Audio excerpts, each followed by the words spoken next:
और प्यारे भाइयों और बहनों, कांग्रेस पार्टी के कार्यकर्ताओं, आप सबका यहाँ बहुत बहुत स्वागत, नमस्कार। कैसे हैं आप लोग? मूड अच्छा है आपका?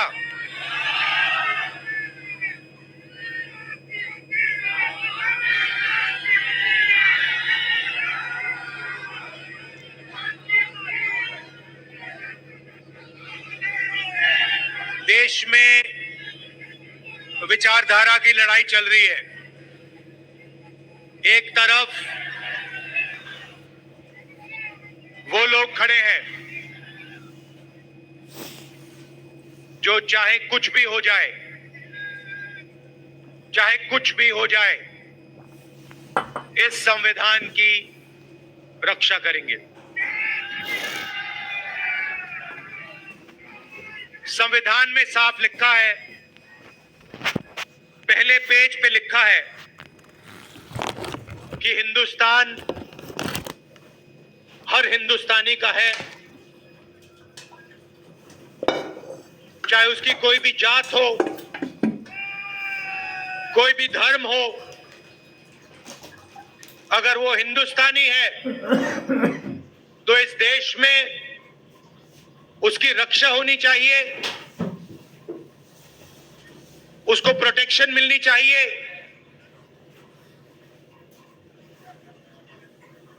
कॉन्स्टिट्यूशन कहता है। और आजकल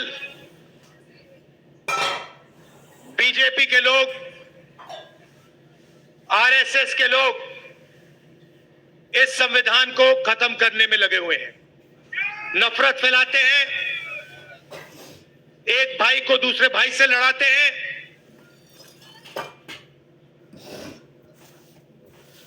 डराते हैं। कन्याकुमारी से लेकर कश्मीर तक 4000 किलोमीटर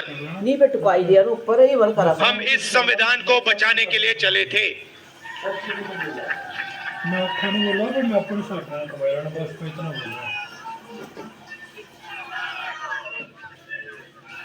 अंबेडकर जी के संविधान पर रोज नरेंद्र मोदी, बीजेपी और आरएसएस के लोग आक्रमण करते हैं।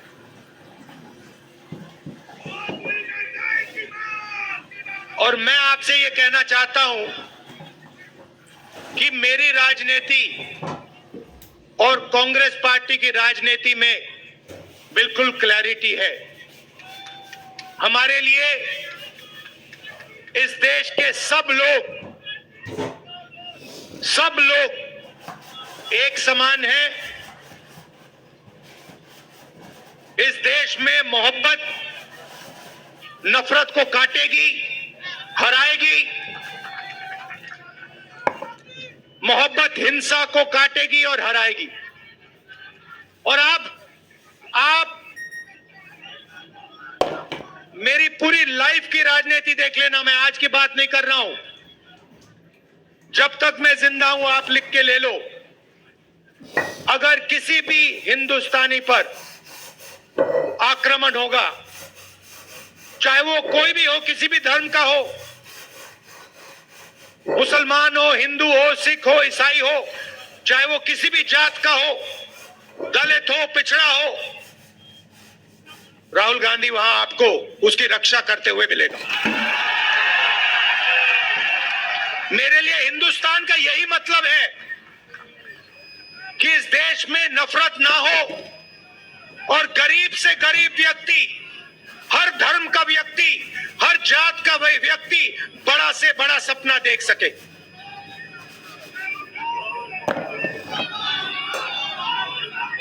ऐसा हिंदुस्तान मैं नहीं चाहता हूं और हम नहीं चाहते हैं जहां अरबपति जो भी करना चाहे कर ले। अदानी अंबानी जैसे लोग पूरे देश को खरीद ले, सारे के सारे बिजनेस कंट्रोल कर ले, सारे एयरपोर्ट्स ले जाए, सारे पोर्ट्स ले जाए, सड़कें उनकी, जमीन उनकी, पावर प्लांट उनके,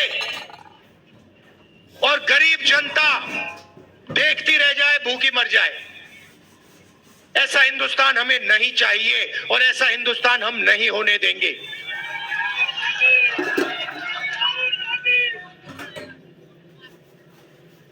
मैं जहां भी जाता हूं, अपनी मीटिंग्स में 2-3 चीजें कहता हूं और ये आपको अच्छी तरह समझना होगा।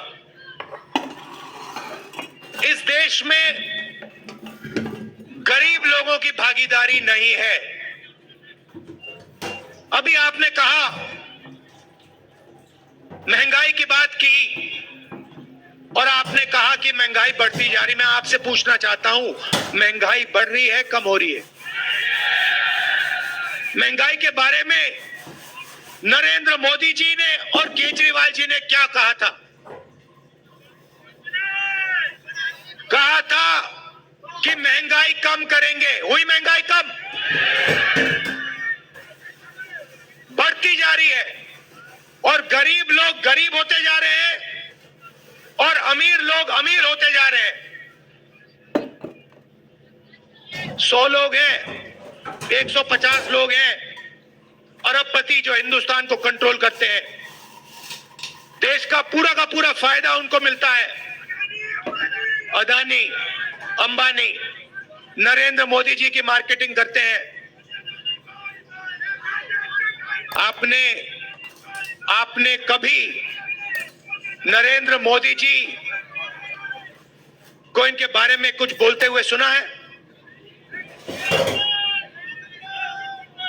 केजरीवाल जी ने अदानी जी के बारे में कुछ बोला है? कभी बोला है? एक शब्द नहीं बोलते हैं, एक शब्द नहीं बोलते हैं। और मैं साफ बोलता हूं कि हम अरबपतियों का देश नहीं चाहते हैं। मैं जाति जनगणना की बात करता हूं और मैंने उदाहरण दिया। इस देश में कम से कम 50% पिछड़े वर्ग के लोग हैं।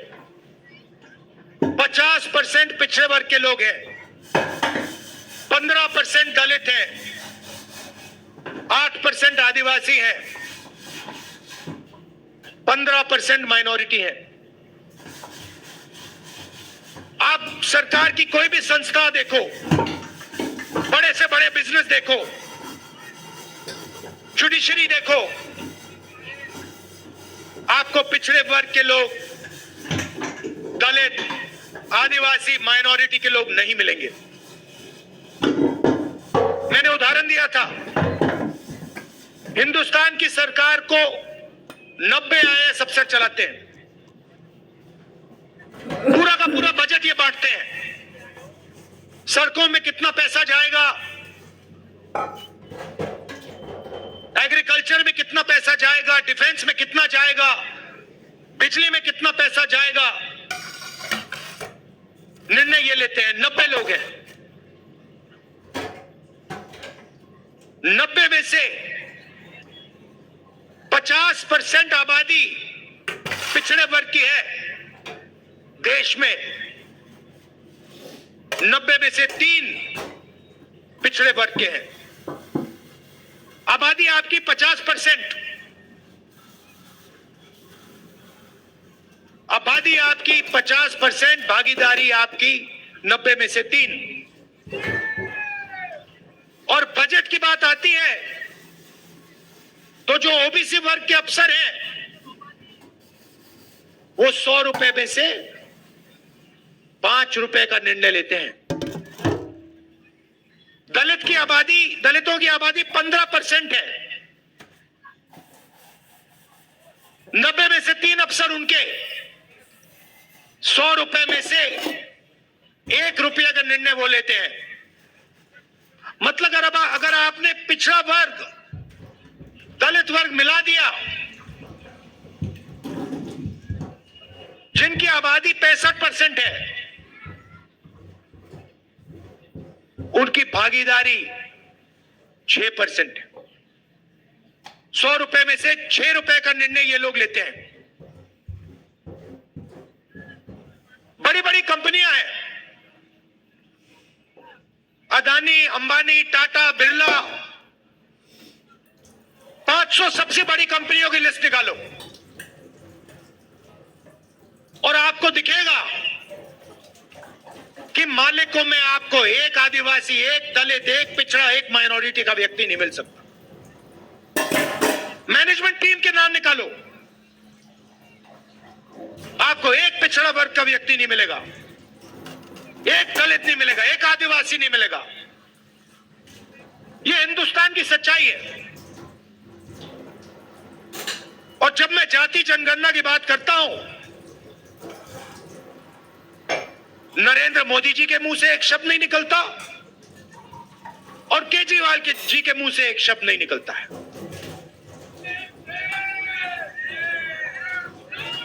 क्योंकि दोनों चाहते हैं कि देश में पिछड़े वर्ग को, दलित को, आदिवासियों को, माइनॉरिटीज को भागीदारी ना मिले। आप पूछिए कभी केजरीवाल जी से, पूछिए कि वो जाति जनगणना के साथ हैं या नहीं। मोदी जी से पूछिए जाति जनगणना के साथ हो या नहीं। मैंने पार्लियामेंट में उनके सामने बोला,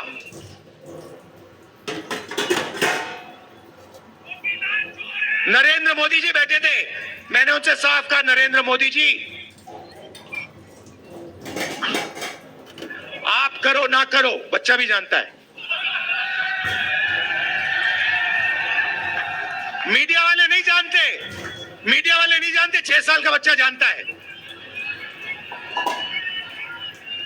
मैंने उनसे कहा कि आप करो ना करो मैं नहीं जानता, मगर जिस दिन कांग्रेस पार्टी की सरकार आएगी, रिजर्वेशन को 50% से ज्यादा कर देंगे और जाति जनगणना लोकसभा में, राज्यसभा में हम पास करके दिखाएंगे। हम भागीदारी चाहते हैं,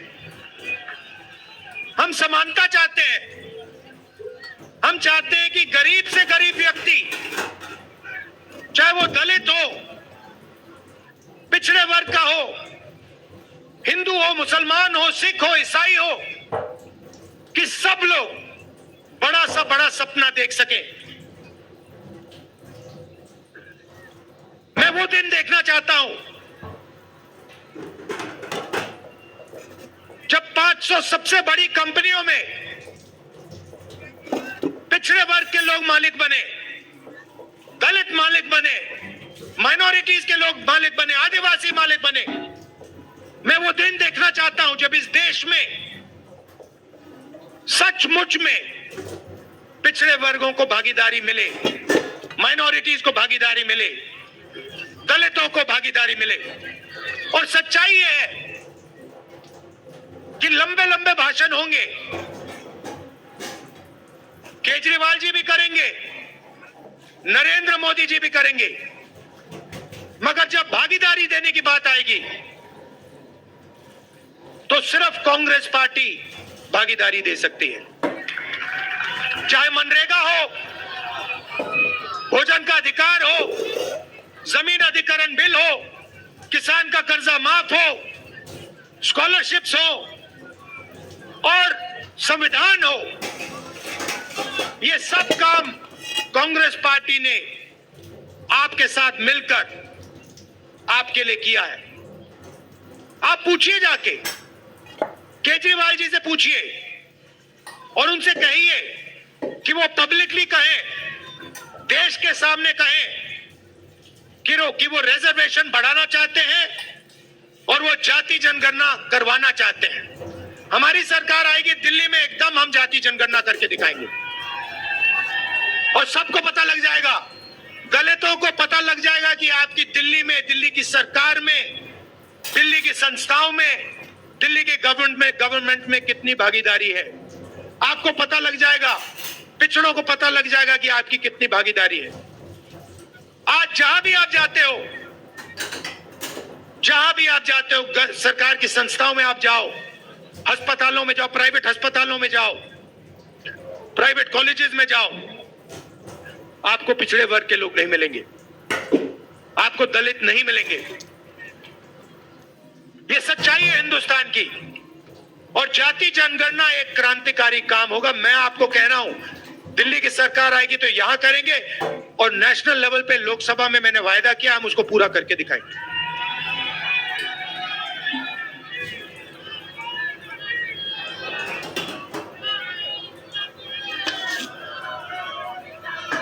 जब केजरीवाल जी आए थे, आपको याद होगा, शीला जी की सरकार थी, आपको याद है, वो दिल्ली याद है आपको? और केजरीवाल जी आए, और केजरीवाल जी ने बहुत बड़ा प्रचार किया, दिल्ली को मैं साफ कर दूंगा, भ्रष्टाचार मिटा दूंगा, पेरिस बना दूंगा। अब देखिए हुआ क्या। आप देखिए, बाहर चला नहीं जा सकता है, ऐसा पोल्यूशन है, बाहर चला नहीं जा सकता है, आधे लोग बीमार रहते हैं, कैंसर बढ़ रहा है, पोल्यूशन बढ़ता जा रहा है, महंगाई बढ़ती जा रही है। और उन्होंने कहा था कि भ्रष्टाचार को अरविंद केजरीवाल जी मिटाएंगे। अब आप बताइए, दिल्ली में अरविंद केजरीवाल जी ने भ्रष्टाचार मिटाया क्या? मिट गया। तो जैसे प्रचार नरेंद्र मोदी जी करते हैं मीडिया का, झूठे वायदे, एक के बाद एक, एक के बाद एक, एक के बाद एक झूठे वायदे, वैसे ही स्ट्रेटेजी केजरीवाल जी की है, कोई फर्क नहीं है। ये सच्चाई। और आप जानते हो, जो मैंने शुरुआत में कहा, अगर किसी भी हिंदुस्तानी पर, चाहे वो कोई भी धर्म का हो, कोई भी जात का हो, अगर कोई भी उसके खिलाफ हिंसा करेगा तो राहुल गांधी और कांग्रेस पार्टी वहां आपको मिलेगी। ये हम में और उनमें फर्क है। देखिए, ये उनमें और हम में फर्क है। जब हमारी जरूरत पड़ेगी, जब आपके खिलाफ हिंसा होगी, हम वहां आपको दिखाई देंगे, आपके साथ खड़े होंगे। और ये मैं ऐसे नहीं बोल रहा हूं, ये हमारा रिकॉर्ड है। हमने कहा था कि बीजेपी की विचारधारा के खिलाफ हम लड़ेंगे, और 4000 किलोमीटर कन्याकुमारी से लेकर हम कश्मीर चले हैं। और हमने नारा दिया, देश की जनता ने नारा दिया, नफरत के बाजार में मोहब्बत की दुकान खोलनी है। और हमने ये नहीं कहा आपको कि मोहब्बत की दुकान जब ही खुलेगी जब आप हमें वोट दोगे। हमने आपसे कहा, चाहे कुछ भी होगा, ये विचारधारा की लड़ाई है, आरएसएस बीजेपी के खिलाफ हम हैं, आज है, पहले थे और पूरी जिंदगी रहेंगे। और 4000 किलोमीटर हम चले, और देश का माहौल हमने बदल दिया। एक नए तरीके की राजनीति हम लाए, और एक तरफ हिंसा और नफरत, और दूसरी तरफ मोहब्बत की दुकान। ये सच्चाई है। तो मैं आपको आश्वासन देने आया हूं 2-3 चीजों की। सबसे पहले, हिंदुस्तान सबका है, गरीबों का है, 10-15 अरबपतियों का हिंदुस्तान नहीं है। दूसरी बात, इस हिंदुस्तान में संविधान सबसे जरूरी है, इसकी रक्षा हमने की है। आपने देखा होगा, पहले नरेंद्र मोदी जी 400 पार की बात कर रहे थे, छाती फैला के 400 पार, और चुनाव के बाद संविधान को उन्होंने ऐसे किया, सिर पे लगाया। यह काम कांग्रेस पार्टी ने करवाया है। कांग्रेस पार्टी ने साफ उनको कह दिया कि देखो बाकी सब ठीक है, अगर संविधान पर आक्रमण किया तो फिर हिंदुस्तान आपको माफ नहीं करेगा, देश आपको माफ नहीं करेगा। तो ये मैं आपसे कहना चाहता हूं, यहां पे कांग्रेस पार्टी का पूरा समर्थन कीजिए, कांग्रेस पार्टी को जिताइए, और जो पहले हम विकास करते थे, जो पूरी दुनिया को मालूम है, जो शीला दीक्षित जी ने काम किया था, जब कांग्रेस पार्टी कर पाएगी। कांग्रेस पार्टी कर सकती है, ना केजरीवाल जी कर सकते हैं, ना बीजेपी कर सकती है, यह सच्चाई है। और आपने देख लिया है, आपके सामने सच्चाई है, दिल्ली की सच्चाई आपके सामने है, महंगाई की सच्चाई आपके सामने है, सड़कों की सच्चाई आपके सामने है, पोल्यूशन की सच्चाई आपके सामने है। तो कांग्रेस पार्टी को आप पूरा समर्थन दीजिए, हमारे कैंडिडेट्स को यहां जिताइए और दिल्ली में हमारी सरकार बनवाइए। आप सबका बहुत बहुत धन्यवाद। और कांग्रेस पार्टी के जो हमारे कार्यकर्ता हैं, हमारे जो बब्बर शेर हैं, आप सबका दिल से बहुत बहुत धन्यवाद। नमस्कार, जय हिंद, नमस्कार।